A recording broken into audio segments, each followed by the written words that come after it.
Hello, and welcome to the How I Tested That podcast. I'm your host, David J. Bland. I'm an author and advisor, and I'm fascinated with testing early-stage ideas. I've helped companies all around the world, and in this podcast, I connect with entrepreneurs and innovators who had the courage to test their ideas with real people in the market, with sometimes surprising results. Please join us as we explore the ups and downs of experimentation together. In this episode, we interview David Sauers.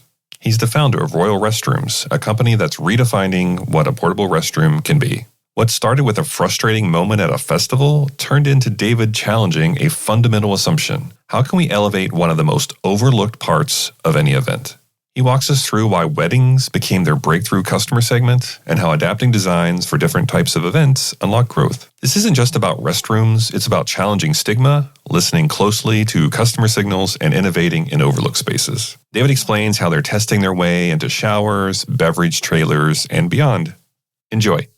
Welcome to the podcast, David. Hey, David, thanks for having me. I'm looking forward to this. Me too. I think you're in such a fascinating industry, and we have not had anyone like you on the podcast so far. We've had everything from dog showers to like medical devices and upcycled barley, but we haven't had anyone talk about what you're an expert in. And so I would love for you to give just a little bit of background on yourself and how you got into your business, and then we'll just go from there. Absolutely.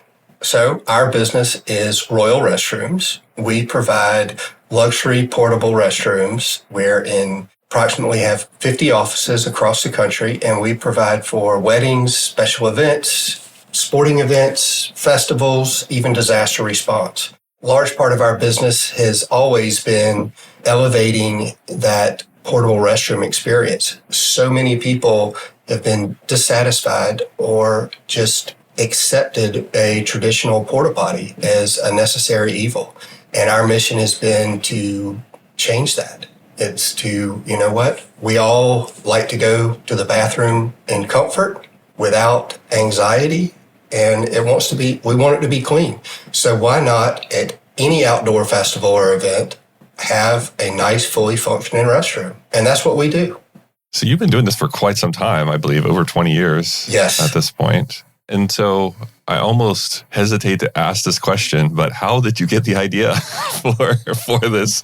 I can imagine some ideas, but I thought I'd ask you, what led you to this? Well, David, let's think about this for a second. I think probably every human being has some kind of portable toilet experience. Or if anything, it's either something that they do not want to do or do not like, and therefore it's something that's needed to be solved. Like most men, though, I didn't really think a whole lot about a porta potty because we just go in and pee and on our way.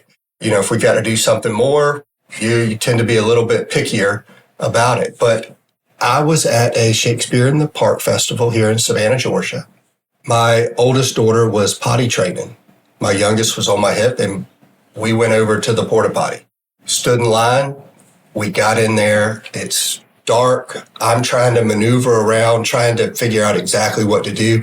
And before I know it, I look down and my daughter has got her hands on the seat and she is looking down straight into the bucket.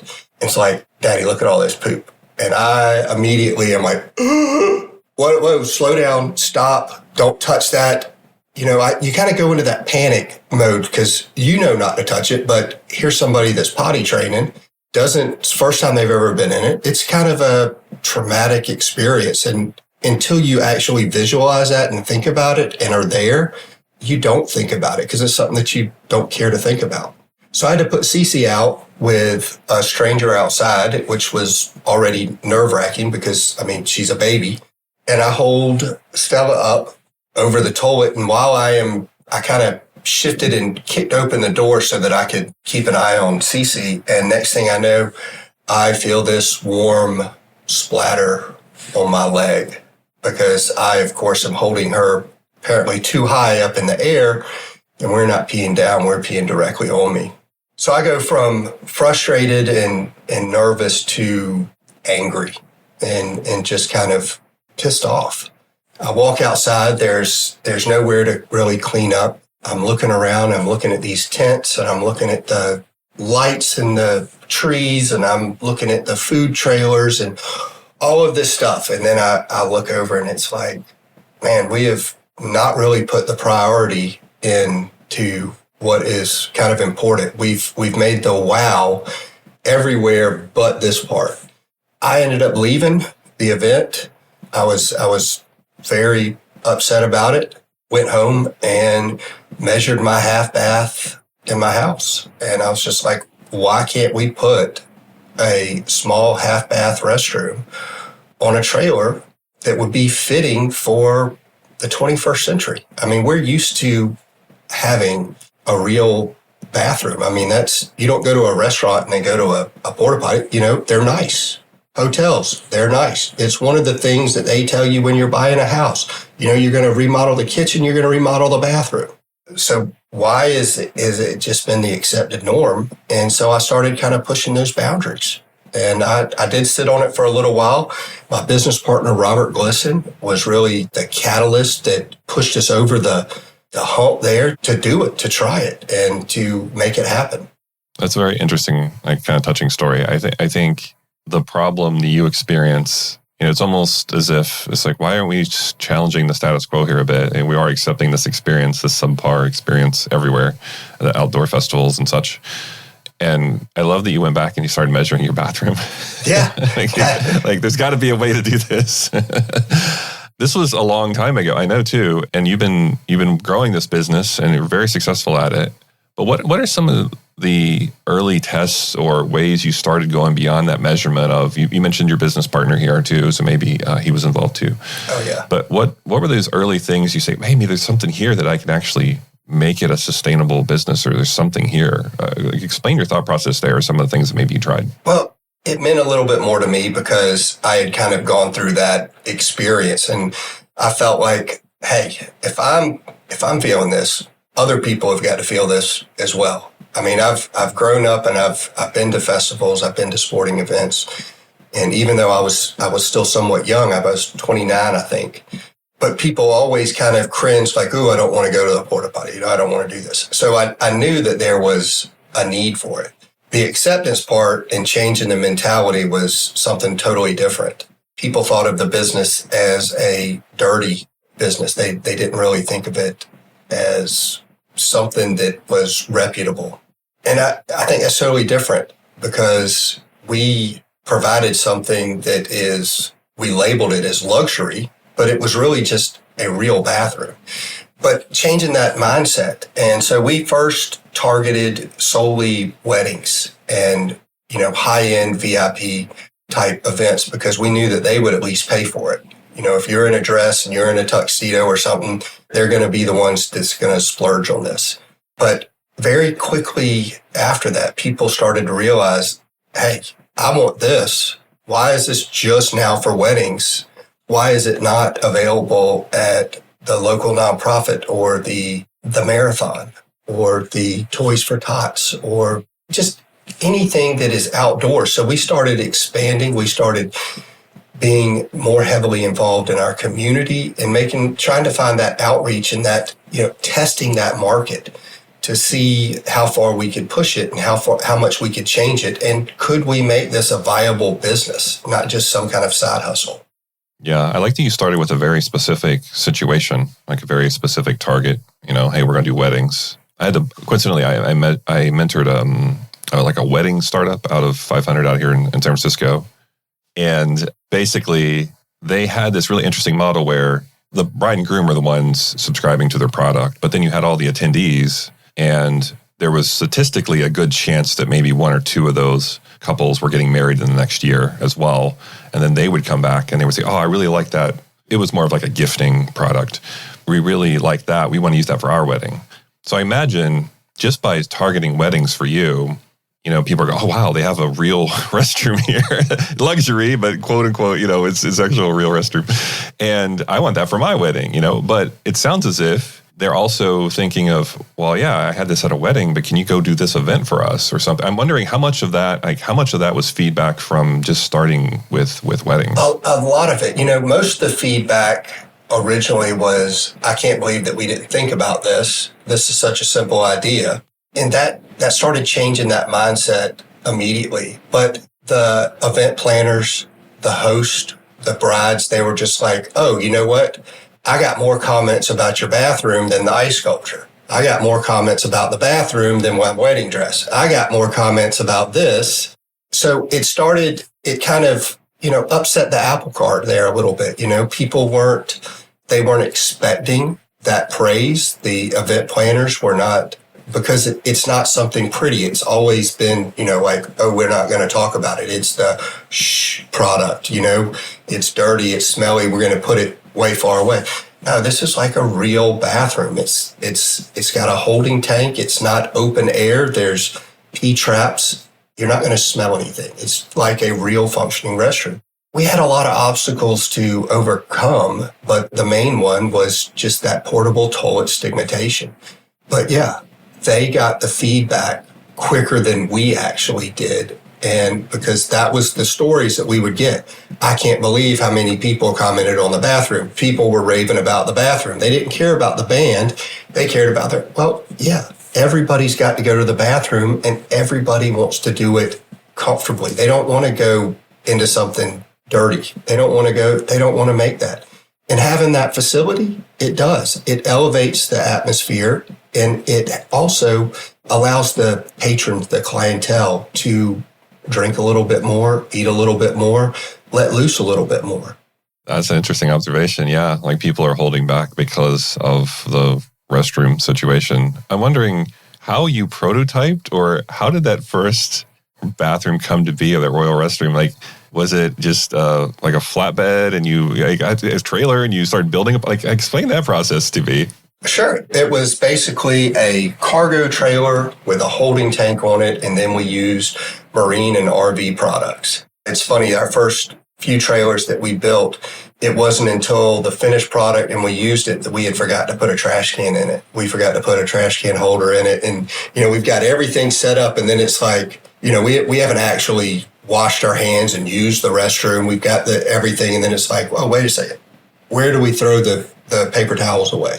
So it was a fun experience, and they were very basic. It was just a basic, very basic bathroom, but it was such an upgrade over a portable toilet that, we started experimenting with rugs inside, decorating the inside with pictures, just different things to make it more cozy inside. But yeah, it was just a basic cargo trailer that we transformed into a restroom.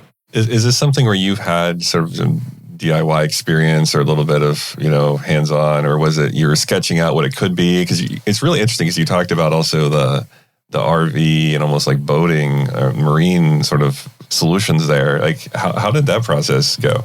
So in Savannah, there's a lot of old houses here. Growing up on the coast, though, we've always been familiar with boats, more so than RVs, so that's why I say marine. But, I'm a young guy. I'm looking for a side hustle. We remodeled our houses. We had to renovate our house to live in it, because we don't have the money that we want. So we do a lot of things by ourselves, and we learn that process. So building out trailers, learning some of these things, that was a plus. Plus, it doesn't hurt that my business partner, Robert Lisson, is an environmental engineer. So the two of us, we're able to kind of map out a plan on what we're looking for and how to do it. From a trailer side, yeah, we're not the most experienced in trailers, so we did seek outside support and advice. Okay, yeah, that helps. So obviously you've been super successful with this, over 50 offices and such across the country. What didn't go well early on? Some things that you mentioned, the trash can. I can imagine that's just one, though, as you iterate your way through this process and try to figure out what works and what doesn't. Is there a couple stories where you thought something like, this is obviously like the way we should go forward, this is a sure win, and then it just went kind of sideways? There are a lot of those small missteps, even from the standpoint of just doors that are readily available when you're buying from a RV shop. The doors are naturally smaller. They're a little bit lower. All of a sudden, we had people hitting the top of their head going out of the trailers. We know that they're lower, but it's not a standard door. So it's things like that that we learn by fault, unfortunately. But stairs, height, building materials, longevity. We learned that, hey, we're building trailers out of wood here. Well, urine kind of will get into wood and it kind of stays. You need to not use wood. So there are certain things that we had to overcome. The industry is full blown now. When we started, there were maybe a couple manufacturers that were testing the markets. And now there are, I would say, probably 15 to 25 manufacturers of mobile restrooms and showers in the country. Most people still operate this business as a side hustle where they own one or two trailers. There are very few that operate it on a large scale. We are, I believe, the only franchise that has actually franchised the model. There are a few that have partnered with each other to kind of work jointly and cooperate together across larger platforms. That's interesting. The sourcing of the parts and finding out what works and what doesn't, and also how you scale this. I'm wondering, you started off with weddings and you mentioned some nonprofit events and other outdoor events. And was there anything you learned trying different types of events where you learned that, something that works for like a wedding doesn't work here, or the expectations are different? Anything that you learned by going into these different types of events that you could share? Absolutely. So typically your wedding, it's a small, more private style gathering. People are a lot more apt to be respectful of the trailers. So you don't have that hard wear and tear. Whereas when you go to a general festival per se, it's a lot of moving parts. They're a lot harder on the trailers. So we had to learn that we couldn't be quite as delicate or as bespoke on the inside of the trailers. We had to make things a little bit more durable, which made them more expensive, but it also made them kind of plain. And that's okay because it still served the purpose. But I would say that was the biggest change from weddings to more populated, general population type trailers, commercial use trailers, which now that I would say that weddings at one time were 100%, almost 100% of our rental revenue. I would say it's probably now 15 to 20% because we've moved so much more into the commercial space with building remodels, disaster relief. It's more of a year-round business and not so cyclical like it once was. Wow. Yeah, that's a big change. I'm wondering there, like where you think your focus is going to be, and then you realize, no, this is how my customers want to use it. This is where they expect it to be. It's being receptive to that. I think that takes a skill, I think you could have easily said, no, we're only doing weddings and this is what we're going to focus on. But realizing that the pull was in other locations and being open to that, I feel so much of entrepreneurship is looking at those signals and then internalizing them and making a choice. And instead of just explaining it all away and saying, no, they want it for this festival. It's got to be for, only weddings. That was my vision. But I love how you were flexible there. And you learned, it sounds, if you learned from the different types of experiences, I imagine, and again, I don't know a lot deep about your business here, but the way you set up a trailer could even differ per, whether it's a disaster relief or a festival or a wedding. I imagine you have to customize it. And it sounds like it's not just a one size fits all type solution. No, there are many different solutions and setups and more purpose-built trailers. Primarily for weddings, we really strive to do private single stalls, so you've got a little more intimate setting in there. So it's larger on the inside. So if someone's in a dress or if somebody wants to go with a partner, then there's adequate space and maneuverability in there. Our larger trailers for more your corporate, yes, we have started moving to private stalls primarily because of the COVID response, and we started to kind of change from that more of instead of the public stalls, which is a shared vanity and then private separate stalls. So we've made some adjustments like that, but it's really the setup. It goes back to the preparation prior to that. You have to think about water source, water usage. You have to think about power and power restrictions because we're using portable restrooms. A lot of times we don't have water. A lot of times we don't have power. So we need to make sure that we can operate as efficiently as possible. And if it is a large scale event, we want to make sure that it continues to run at peak optimal performance. And that requires some additional duties like putting an outboard water tank that self-feeds into the trailer rather than having to dump into the water holding tank once it's finished. And having those types of setups are essential so that it's not manpower restricted or manpower monitored. Yeah, I was doing a bit of research before our episode today, and I noticed you even have showers now, and I can imagine that water management. Oh yeah. So maybe explain a little bit, like how did you land on showers? Like where did you feel as if, this is something we should include because of, either customers wanted it or it was a natural evolution? Like, explain a little bit there. Well, the showers first came about after Hurricane Katrina. We spent a good bit of time down there in Hurricane Katrina with disaster response. And being down there, yes, we had a nice facility. We were able to brush our teeth. We were able to wash our face. We were able to go to the bathroom comfortably in some of these base camps and relief places that we had set up. But one of the things that you realize, you go without a shower 5, 6, 7, 8 days, it's not very comfortable. You can go a couple days without a shower, but you go that long in heat, nothing feels, even a fresh pair of clothes does not feel fresh. And it starts to weigh on you even more. A shower just rejuvenates you. It brings you back. You feel like you're ready to conquer the day. And that, providing showers down there, it adds a level of normalcy in a uncomfortable situation and things that, when your life is kind of turned upside down, that this can kind of make you feel like it's going to be okay, if only for a moment. But soon after that, we found that showers were needed not only for disaster response, but we did military training, we did marathons, we did boys and girls summer camps. We even did things at schools and gyms across the country. There's numerous uses for portable shower trailers.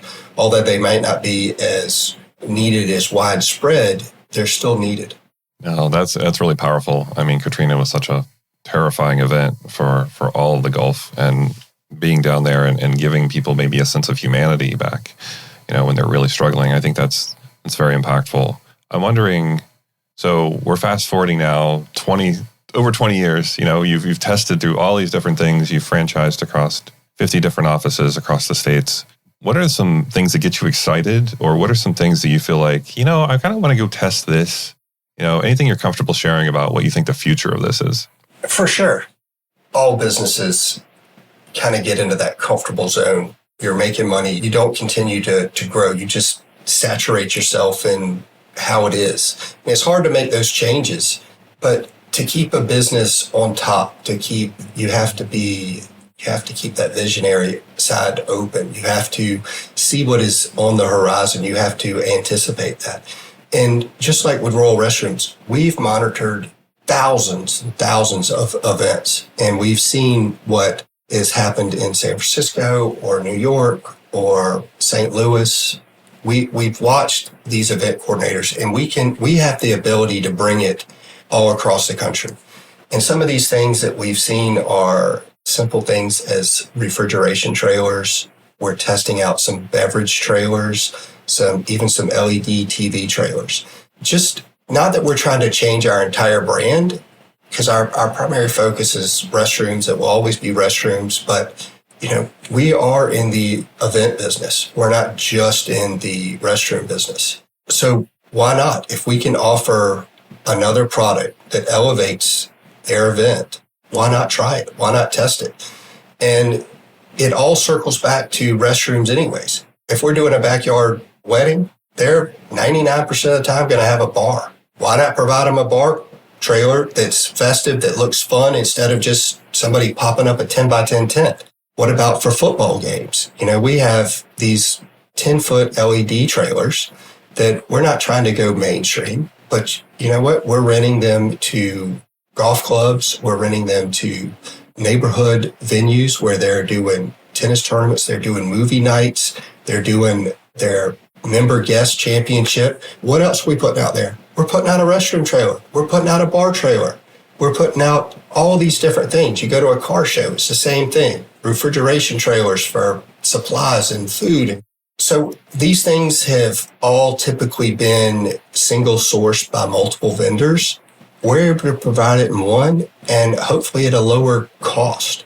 If anything, they're not having to pull it from a bunch of different sites. So we haven't gone mainstream on any of this, but we're testing refrigeration trailers here in Georgia and in Texas. We've got the beverage trailer in New Mexico and Colorado, Utah, Alabama, and Georgia, and South Carolina. So we're still making these things to see if it's going to be a viable fit. Of course, you've got to do a little bit of sales pitching. You've got to do a little bit of learning. You've got to do, so you can't just be so single-sided and, hey, I've understood restrooms for this long and I'm not going to go into anything else. This gives us that advantage to maybe have an opportunity to rent a restroom where we wouldn't otherwise have had. I love the way you frame that as you're in the events business. You've learned so much over the years about how events are run, and you are staying up to date on the trends of events that you can spot these sort of unmet needs or these maybe subpar experiences that people have just taken as this is what it is. We have to deal with, much like the restroom situation. So I love that you are saying this is good. This is what we're good at. This is what we know, and here's how we think we can solve maybe these challenges that are tangential to what we're already doing, but they're not too far away. They're not something that we would have to completely reinvent the business for, but we can take what we've learned and solve other issues. I think it's a really smart approach to going forward. And it kind of surprised me a little bit. I thought, oh, you're just going to stay in restrooms, but you definitely have a vision of how to make events better in general. Yeah, well, it doesn't change our footprint, and it's an easy add-on. If someone's calling, oh, you've got this, hey, do you need a bar trailer? Do you need a beverage trailer? Do you need a refrigeration trailer? We have those available. Some people may not even realize they need it until it's mentioned to them. Yeah, I appreciate that. That's really insightful. So I just want to thank you so much for hanging out today and explaining your thought process, everything from where this idea came from to how you built your first trailer to how you realized, oh, these aren't just for weddings or for other events. And then at these other events, there's these other services we can also solve, and how you do water management, everything. I just think it's really fascinating. It's such a interesting space you're in. And I love that you're changing the kind of the stigma about it going forward. If people want to reach out to you and they're like, hey, I'm having an event. I want to up my restroom game here, or I have something else. I want showers. What's the best way for them to reach out to you? For sure, David. We are happy to be of assistance anywhere. You can reach us on royalrestrooms.com, and we're on all the social links as well under Royal Restrooms. Myself personally, I can be found at davidsauers.com or on LinkedIn under David Sauers. Thank you. So we'll include all those links in the description. And thanks again so much for sharing and just being open and transparent of the ups and downs of this business. And I think it's just, I think people are going to learn a lot from just listening to this episode. So thank you so much. Hey, my pleasure, David. Thank you for having me on. Thank you for listening to another episode of How I Tested That, where we share stories about experimentation, tips, and tricks. If you learned something new, please recommend us to a friend or colleague. And remember, keep testing your ideas.